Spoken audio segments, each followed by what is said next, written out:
നമ്മളെല്ലാവരും വർഷങ്ങളായിട്ട് കാണാൻ കാത്തിരിക്കുന്നൊരു നിവിൻ പോളിയുണ്ട്. അതായത് ചെറിയ തമാശകളും ചിരിയും കുസൃതിയും കുറച്ച് മണ്ടത്തരങ്ങളും ചമ്മലും നാണവും ഒക്കെയുള്ള ഒരു മലയാളിയുടെ ഏറ്റവും അടുത്ത ബന്ധുവാണെന്ന് തോന്നിപ്പിക്കുന്ന ഒരു പ്രിയപ്പെട്ട നിവിൻ പോളി. നേരത്തിലും പ്രേമത്തിലും തട്ടത്തിമറയത്തിലും വടക്കൻ സെൽഫിയിലും കണ്ട ആ ഒരു നിവിൻ പോളിയുണ്ട്. ആ നിവിൻ പോളിയാണ് ഇന്ന് മലയാളിക്ക് തിരിച്ചു കിട്ടിയിരിക്കുന്നത്. ഒരു ആക്ടർ അയാളുടെ സേഫ് സോണിൽ ഇറങ്ങി പൂണ്ട് വിളയാടുമ്പം ഈ കണ്ടിരിക്കുന്ന പ്രേക്ഷകന് കിട്ടുന്ന ഒരു സന്തോഷമുണ്ട്. ഒരു ഒരു ഞാൻ എനിക്കൊരു ഏറ്റവും പ്രിയപ്പെട്ട ഒരാളെ കണ്ടല്ലോ എന്നൊരു തോന്നൽ. ആ തോന്നലാണ് സർവ്വം മായ. സിനിമയിലേക്ക് വന്നാൽ ഒരു അവിശ്വാസിയായ ഒരു നമ്പൂതിരി, പുള്ളിയൊരു മ്യൂസീഷ്യനൊക്കെയാണ്. പുള്ളിക്കാരന് കുറച്ച് സമയത്തേക്ക് കുറച്ച് ഫണ്ട് റേസ് ചെയ്യാൻ വേണ്ടിയിട്ട് വിശ്വാസിയായിട്ട് തൻ്റെ കുലത്തൊഴിലായ പൂജ പരിപാടി ഹോമം ഇതിനൊക്കെ പോകുന്നു. ആ പോകുന്ന വഴി പുള്ളിക്കൊരു വഴിത്തിരിവുണ്ടാകുന്നു. അവിടുന്ന് അങ്ങോട്ട് കഥയുടെ ഗതി മാറുന്നു. ഇതാണ് ഒരു കഥ. പറഞ്ഞാൽ വളരെ സിമ്പിളായ, അതിന് എളുപ്പത്തിൽ പറഞ്ഞു തീർക്കാൻ വേണ്ടി ഭയങ്കര ലഘുവായിട്ടുള്ള കഥ. പക്ഷേ അത് നമുക്ക് ഇമോഷണലി കണക്റ്റ് ആകുന്ന കോമഡിയും ചിരിയും കരച്ചിലും ഒക്കെയുള്ള ഒരു അതിഭീകരമായിട്ട് നമ്മളെ തൊടുന്ന ഒരു സിനിമ എന്ന് പറയാൻ ഒരു സിനിമയായി മാറ്റിയിട്ടുണ്ട് അഖിൽ സത്യൻ. ഇതിൻ്റെ ഏറ്റവും മികച്ച ഭാഗം കാസ്റ്റിംഗ് തന്നെയാണ്. അതായത് ഓരോ കഥാപാത്രങ്ങളും, അതായത് ഈ പ്രഭേന്ദു നമ്പൂതിരിപ്പാട് എന്നൊരു കഥാപാത്രം നിവിൻ പോളി, രൂപേഷ് നമ്പൂതിരിപ്പാട് എന്നൊരു അജു വർഗീസ്, ഇവരുടെ രണ്ടുപേരുടെ കോംബോയാണ് ഈ സിനിമയുടെ ഏറ്റവും വലിയ ഹൈലൈറ്റ്.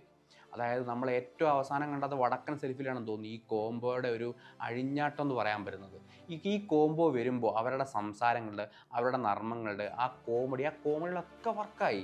ഇവർ രണ്ടുപേര് വരുന്ന സീനൊക്കെ കംപ്ലീറ്റ് ഓളമായിരുന്നു തിയേറ്ററിൽ. നമ്മൾ ഈ കളഞ്ഞു പോയത് എന്തോ തിരിച്ചു കിട്ടിയിട്ട് നമ്മൾ കൈയടിക്കുമല്ലോ, അത്ര രീതിയിൽ അത്രയ്ക്ക് ഫീലായി നമുക്കത് കാണാൻ പറ്റും. ഒരുപക്ഷെ മോഹൻലാൽ ശ്രീനിവാസൻ കോംബോയ്ക്ക് ശേഷം മലയാളികൾക്ക് ഇത്രയും പ്രിയപ്പെട്ട ചിരിപ്പിച്ചൊരു കോംബോ നിവിൻ പോളി അജു വർഗീസ് കോംബോ ആയിരിക്കും. അത് അഖിൽ സത്യൻ സർവ്വം മായയിൽ നന്നായിട്ട് യൂട്ടിലൈസ് ചെയ്തിട്ടുണ്ട്. അത് പ്രേക്ഷകർക്ക് അത് ഫീൽ ചെയ്യുന്നുണ്ട്. ആ ഒരു നാട്ടുമ്പുറവും ഗ്രാമവും അതിൻ്റെ വിഷ്വൽസ്, ഇവരുടെ കോംബോ, ചിരി, തമാശ എന്ന് പറയാൻ മൊത്തത്തിൽ ഒരു സൂത്തിങ് ഫീൽ, ഒരു മെലഡി പാട്ട് കേൾക്കുന്ന ഒരു സൂത്തിങ് ഫീലാണ് സിനിമ കാണുമ്പോൾ നമുക്ക് കിട്ടുന്നത്. പിന്നെ ഇതിൻ്റെ കൂടെ തന്നെ പ്രൊഡ്യൂസറായ റിയ ഷിബു ഒരു പ്രധാന വേഷം ചെയ്തിട്ടുണ്ട്.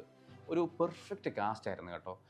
കോമഡി ആവട്ടെ, ഇമോഷൻസ് ആവട്ടെ, ഒരു വൈബ്, ഒരു ജെൻസി വൈബുള്ള ഒരു കിഡിലൻ കഥാപാത്രങ്ങൾ അവർ ചെയ്തു വെച്ചിട്ടുണ്ട്. അവരുടെയും നിവിൻ പോളിയുടെയും കോംബോ ഒക്കെ നമ്മളെ ഒന്ന് ഇരുത്തുന്ന, കുറച്ചുകൂടെ കാണാൻ ആഗ്രഹം തോന്നിപ്പിക്കുന്ന സീനായിരുന്നു. അതുപോലെ വെറ്ററൻ ആക്ടേഴ്സ് ആയിട്ടുള്ള ജനാർദ്ദൻ ചേട്ടൻ, രഘുനാഥ് പാലേരിയൊക്കെ വന്നിട്ടുണ്ട്. അവരും നല്ല ഭംഗിയായിട്ട് നല്ല ഫീലായിട്ട് തന്നെ അത് ചെയ്തിട്ടുണ്ട്. അതുപോലെ എടുത്തു പറയേണ്ട ഒരു കാര്യം, സെൽഫ് ട്രോളുമായിട്ട് ഒരു അൽഫോൺസ് പുത്രൻ കഥാപാത്രമുണ്ട്. അത് ആ കഥാപാത്രം ഒരു കോമിക് പരിപാടിയാണ്, പക്ഷേ അത് ഗംഭീരമായിട്ട് അൽഫോൺസ് പുത്രൻ അഭിനയിച്ചു. കുറച്ച് കോമഡിയും കുറച്ച് സീരിയസും ഒക്കെയുള്ള പരിപാടിയാണ്. പക്ഷേ അത് പ്രേക്ഷകന് നന്നായിട്ടൊരു അൽഫോൺസ് പുത്രനിലൊരു ആക്ടർ ഉണ്ട് എന്ന് തോന്നിക്കുന്ന ഇപ്പം നന്നായിട്ട് പുത്രൻ പെർഫോം ചെയ്തിട്ടുണ്ട്. അൽഫോൺസ് പുത്രൻ മാത്രമല്ല ഈ സിനിമയിൽ അഭിനയിച്ചിട്ടുള്ളത്, മറ്റ് 2 സംവിധായകരോട് അഭിനയിക്കുന്നുണ്ട്. ഓടും കുതിര ചാടും കുതിരയുടെ സംവിധായകൻ അൽതാഫ് സലീം, അതുപോലെ തന്നെ ആട്ടം സിനിമയുടെ സംവിധായകൻ ആനന്ദ് ഏകർഷ്. ഈ 2 പേരും സിനിമയിൽ കുറച്ച് ദൈർഘ്യമുള്ള സീനുകൾ അഭിനയിച്ചിട്ടുണ്ട്. അവർ 2 പേരും അവരുടെ റോള് ഭംഗിയാക്കി ഗംഭീരമാക്കി ചെയ്തിട്ടുണ്ട്. പിന്നെ ജസ്റ്റിൻ പ്രഭാകരൻ്റെ മ്യൂസിക്, അതായത് പാട്ടുകളാവട്ടെ, BGM ആവട്ടെ, സിനിമയെ ഓരോ മൊമെൻറ്റിലും കോമിക്കായിട്ടും അല്ലെങ്കിൽ ഇമോഷണലായിട്ടുള്ള എല്ലാ മൊമെൻറ്റുകളിലും നന്നായിട്ട് ജസ്റ്റിൻ പ്രഭാകരൻ്റെ മ്യൂസിക് സിനിമയെ എലിവേറ്റ് ചെയ്തിട്ടുണ്ട്. എടുത്തു പറയേണ്ട കാര്യം ഡയലോഗാണ്. ഈ പാച്ചുവും അത്ഭുത വിളക്കും സിനിമയിൽ അഖിൽ സത്യൻ എഴുതി വെച്ചതുപോലെ ഭയങ്കര കാച്ചി കുറുകിയിട്ടുള്ള, ഒരുപാട് വലിച്ചു നീട്ടി പരത്താതെ ഭംഗിയായിട്ട്, അതായത് 2 മനുഷ്യർ സാധാരണ എങ്ങനെ സംസാരിക്കും, 2 മനുഷ്യരുടെ റിലേഷൻഷിപ്പുകളെ എങ്ങനെ ഭംഗിയാക്കി സംസാരിപ്പിക്കാം. ഇപ്പോൾ ഒരു അച്ഛനും മകനും തമ്മിലുള്ള സംഭാഷണമായിരിക്കില്ല 2 സുഹൃത്തുക്കൾ തമ്മിലുള്ളത്, കാമുകിയും കാമുകനും തമ്മിലുള്ളത്. അത് ഓരോ രീതിയിലും സ്പഷ്ടമായിട്ട്, ഒന്നും ഒളിച്ചു വെക്കാതെ അല്ലെങ്കിൽ ഒന്നും മോശമൊന്നും പറയിപ്പിക്കാതെ, ഒരു വാക്ക് പോലും ചോർന്നു പോകാതെ നല്ല ഗംഭീര ഡയലോഗുകൾ, ചിലതൊക്കെ അതിഭീകരമായിട്ട് നമ്മളെ ഫീലടിപ്പിക്കും. നമ്മളുടെ എവിടെയോ ലൈഫിൽ തൊട്ടുകൊണ്ടാണ് സംസാരിക്കുന്നത് തോന്നിപ്പിക്കുന്ന രീതിയിലുള്ള നല്ല കിടിലൻ ഡയലോഗ്സാണ്. മൊത്തത്തിൽ പറഞ്ഞാൽ കണ്ടു കഴിയുമ്പം അതിഭീകരമായ സന്തോഷം തരുന്നൊരു സിനിമ. ഒട്ടും മോശമെന്ന് പറയാൻ പറ്റാത്ത, ഒന്നും വേണ്ടായിരുന്നു എന്ന് തോന്നാത്ത, ഒരു മോശമായിട്ടുള്ള ഒന്നുമില്ലാത്ത ഏത് പ്രായക്കാർക്കും, അത് പ്രത്യേകം പറയണം, കുടുംബ പ്രേക്ഷകരടക്കം കുഞ്ഞുങ്ങൾക്കും പ്രായമായവർക്കും യുവാക്കൾക്കും അങ്ങനെ ഏത് പ്രേക്ഷകർക്കും കാണാൻ പറ്റിയ ഒരു സുന്ദരമായ മനോഹരമായ സിനിമ. അതാണ് സർവമായ. ലാസ്റ്റ് ബോളിൽ വന്ന് സിക്സർ അടിച്ച് കളി ജയിച്ചൊരു ഫീലാണ് ഈ അവസാനം നിവിൻ പോളി ഒരു ഗംഭീര കംബാക്ക് നടത്തിയപ്പോൾ എനിക്ക് ഫീൽ ചെയ്യുന്നത്.